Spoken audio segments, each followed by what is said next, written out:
My name is Iris Johnson Cookman.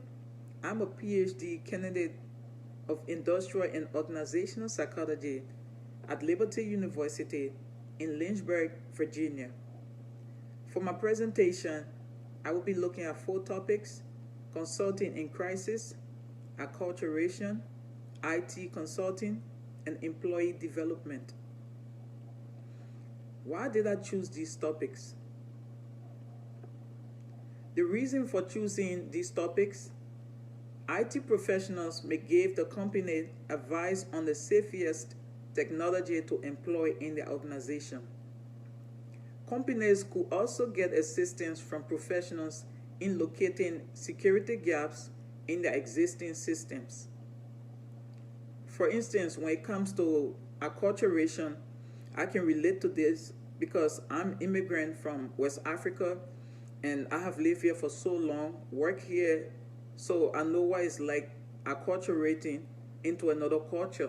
And I have seen that many other immigrants like myself and ethnic minority families are reluctant to seek out or use mental health treatments in clinical and community settings, which frequently results in lower quality care for children and a higher probability of early termination.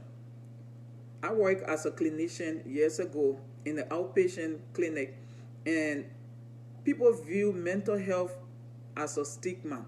They think that whenever they have mental health problems, people see them like they are some kind of demon, so that they are afraid to get help somewhere. They prefer to die with their problem. But I think the best solution is to seek help instead of allowing the situation to reach to its zenith. Examining the social, cultural backgrounds of consultants, consultees, and clients, in my opinion, it is important for the effectiveness of multicultural consulting and its results. Consultants can provide the firms with the lifeline they need in dire situations such as the COVID pandemic we are currently experiencing, like the Ebola virus that was experienced by other countries years ago, 6, 7, 8 years ago. So consultants can provide the firms with the lifeline they need in dire situations. Could be not only the COVID, but it could be a war, during a war situation where there is no healthcare services as normal people, prior to the war, like what I experienced back home in Africa. We had to go through the same thing. We have to look for consultants from neighboring countries to help us with trauma and other related mental health or related problems. Employers and managers must assist workers in an array of diverse phases, combining consultation and training, which is one of the most effective and practical ways to offer this support. Now, this brings me into the research that I found that align with these topics that I'm about to discuss in depth. When it comes to acculturation, Pisani 2008 said that people who reside, attend school, and or work abroad have drastically or dramatically increased as a result of globalization. As we can see, because of globalization, a lot of people are living from one country to another to seek greener pasture. I'm one example. I left from my country, which is a developing country, to come here to attend school and then to seek health care, and have lived here for so long, so I can better relate to acculturation. There was a research done by the U.S. Bureau of Labor Statistics in 2017. It says that in the United States, foreign-born individuals made up roughly 17% of the workforce in 2017 and 12.9% of the population. Another research was done by Wang and Takuchi in 2007. It says, as a result, many organizations such as schools, workplaces, they depend on individuals who have traveled abroad to complete a task linked to their line of work. which contributes to a global atmosphere within many businesses. In most businesses now, we can see that there's diversity. You have people from other parts of the world who move to the United States, and then they come here on like the HB1 visa. Some of them come on diversity visa, like myself, and then they get a job and they work in these companies. They are the ones that the companies look up to do most of these jobs that the US born citizens cannot do. There was a research done by Lai and others in 2018.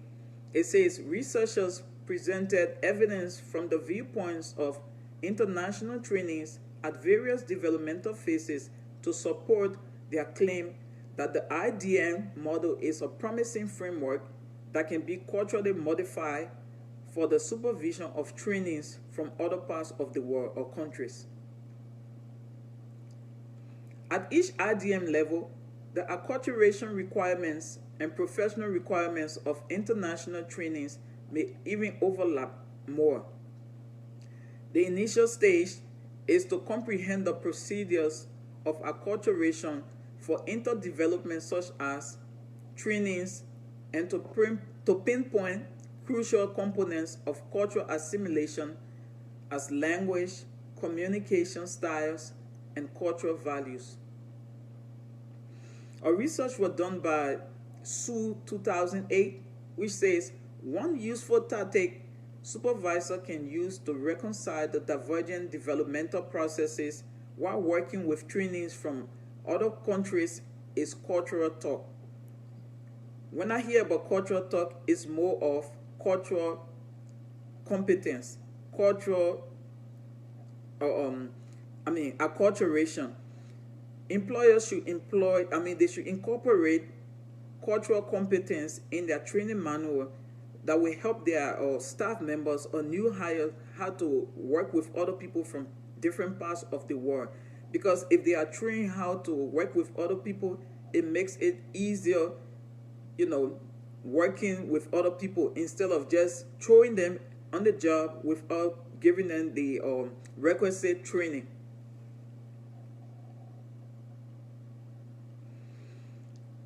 Additionally, they are characterized by these constituents sharing authority and making decisions together. Another research done by Richardson in 2017 says, although there is a wealth of information on employee wellness program, most of the research that has addressed the stressors associated with the COVID-19 pandemic has focused on frontline employees. Another research done by Carnival and Hattag in 2020 says attempts to improve overall employee well-being have been called for during the COVID-19 pandemic. But there was no recent research that has evaluated the employee utilization or satisfaction. I think there is an urgent need for employee satisfaction and utilization, especially during the COVID pandemic.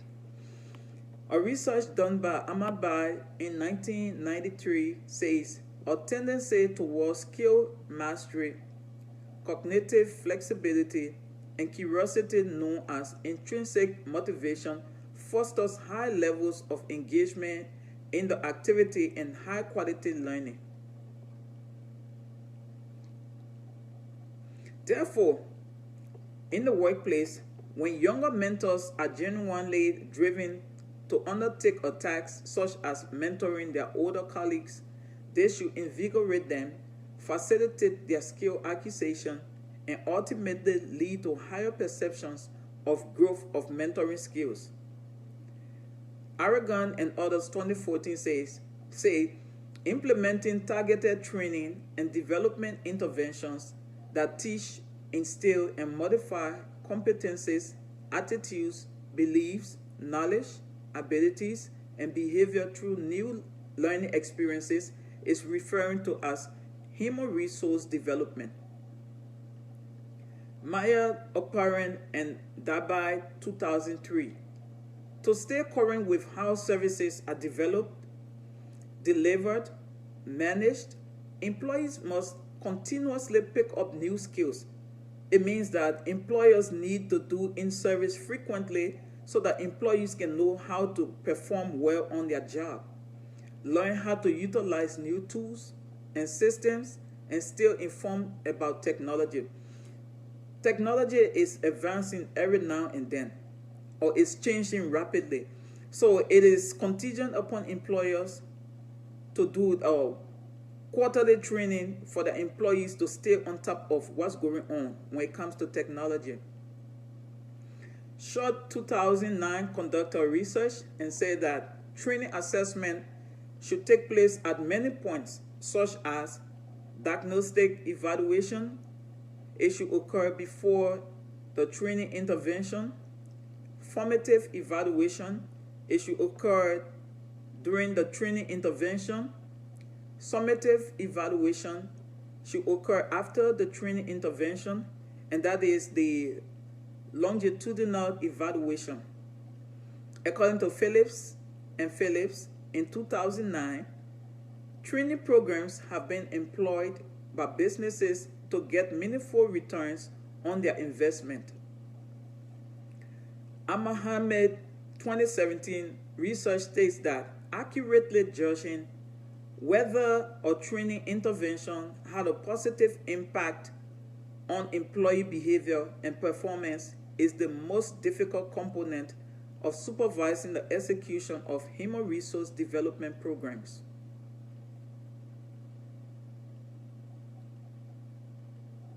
Now, this brings me into information technology or IT consulting. There was some research done in 2004 by Karasa, which says that IT consulting is science, rapid technology advancements, and globalization. They are currently the most notable aspects of information age.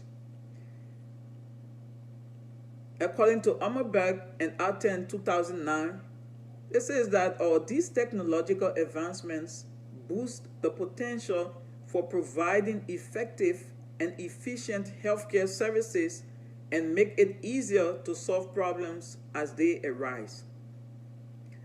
Birack Koch 2006, the roles and work procedures of healthcare professionals have undergone considerable modifications as a result of increased usage of information technologies.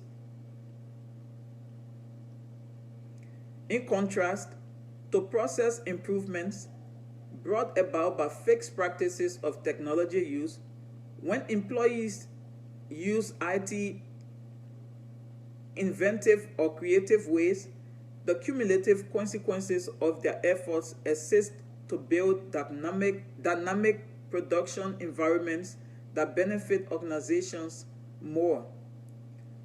While people who have greater IT experience, they acquire habits of use that make it even easier for them to interact with technology, but result in fewer autonomous explorations attempts. That was taken from Shimas and others in 2016. Dalton and Thomas in 1984 research states, because the benefits of using IT quickly plateau when employees stop looking for creative ways to use it in the workplace, it is crucial for firms to find a way to balance creativity with experience.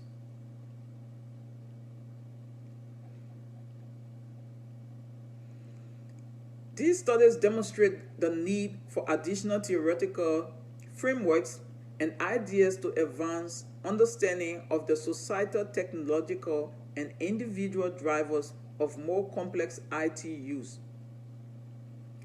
Now, I will be discussing crisis consulting in crisis.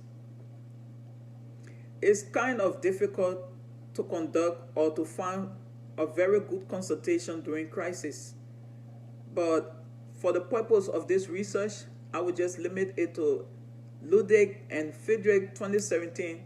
It says that counselors who have experienced trauma may develop psychological, physical, professional, or interpersonal problems. Trauma can be contagious. I experienced that before. as a child living in a war-torn country, especially when I was a teenager, I noticed that trauma became contagious, and since within our country was underdeveloped and we lacked so many things, we could not have access to consultation where we have counselors helping us to step down our trauma. People were raped and so many things happened. That's why it even led me to doing psychology, because we didn't have people to talk to when it comes to trauma. So looking at this research done by Ludwig and Federic 2017, when a client discusses or learns about a horrific circumstance, like I was saying, it spreads directly. The trauma contagious mechanism in both professionals and lay people who directly assist the traumatized and those who live with them explains how work-related stress occurs. Rape Crisis, Cape Town Trust 2014. This was taken, from South Africa. Anyone who is helping a rape victim might still become emotionally overwhelmed by what she hears, despite the precautions made by the rape crisis centers around the world. She might even begin to experience a lesser extent the same dread, wrath, helplessness, and despair as the survivor of sexual violence. Oswald and others 2018 stated that popular journals have extensively highlighted the growing gap between the services that are easily accessible at student counseling centers and those that college students in the United States require for mental health treatment. Furthermore, there was a data from nationwide surveys of college counseling facilities conclusively demonstrate that the need for more extensive mental health care among college students is growing as a result of acute mental distress, significant mental illness, and others in response to institutions and organizations across the nation that are increasing the number of counselors on staff and the amount of time they commit to counseling.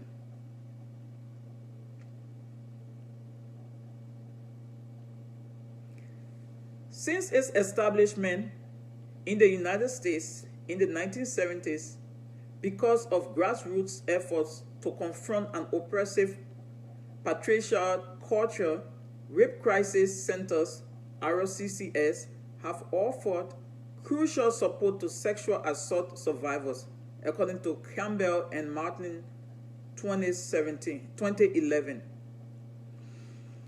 This brings me into the biblical integration of these articles. While researching some biblical worldview of these articles, when it comes to acculturation, I came across a scripture in the book of Proverbs, chapter 15, verse 22, taken from the English Standard Version of the Bible, written in 2001, which says, "Strategies underperform without consultation, but they succeed when there are many advisors involved." And then, according to Ruth chapter 1, verse 16, taken from the English Standard Version of the Bible, written in 2001, it says, Ruth responded, "Do not even urge me to leave or turn away from you. I will travel with you wherever you go and stay in the same place wherever you stay. My people shall be your people, and my God shall be your God." Consulting in crisis. There's a scripture that was taken from Isaiah chapter 1, verse 18. It says, "Come now, God calls, and let's reason or deliberate alongside." It is always simple to react in a jerk-knee manner in times of crisis. But the Bible encourages us to reflect, and the finest approach to think is to read God's message in the Bible. IT, information technology. There was a scripture from the English Standard Version of the Bible, written in 2001, taken from the book of Genesis, chapter 1, verse 28. Be prolific and expand in number, populate the earth and dominate it. God commanded them, after bestowing blessings on them, rule over all living things that move on the earth and all the birds that fly in the sky. Employee development. According to the Bible, men who are industrious and skilled in their professions or businesses will serve before kings and will not be encountered by unkind people. Taken from the English Standard Version of the Bible, written 2001, from Proverbs chapter 22, verse 29. Thanks for listening, and God bless you.